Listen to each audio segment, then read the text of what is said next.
எல்லா ஃபங்க்ஷன்லயும் கலந்துக்கணும்னு சொல்லிருக்காங்க. நானும் சரி வரேன்னு சொன்ன பரமா. ஓ சரி. ஹலோ. ஆமா.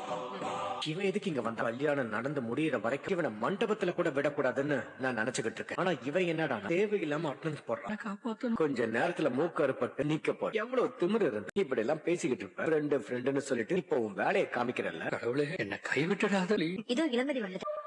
கடவுளே கடவுளே கடவுளே கடவுளே கடவுளே கடவுளே. கூட்டுமா ஐயோ வேளாமாவா விளையாட்டு எல்லாம் இருக்கட்டும். இளமதி கிட்ட உன் லவ்வ சொன்னியா இல்லையா? அத முதல்ல சொல்லு. சொல்லிட்டேன். சொல்லிட்டியா? கை கொடு மாப்ள, கை கொடு. கலக்கிட மாப்ள. ஆனா இளமதி கிட்ட இல்ல. அப்புறம் யார்கிட்ட சொன்ன?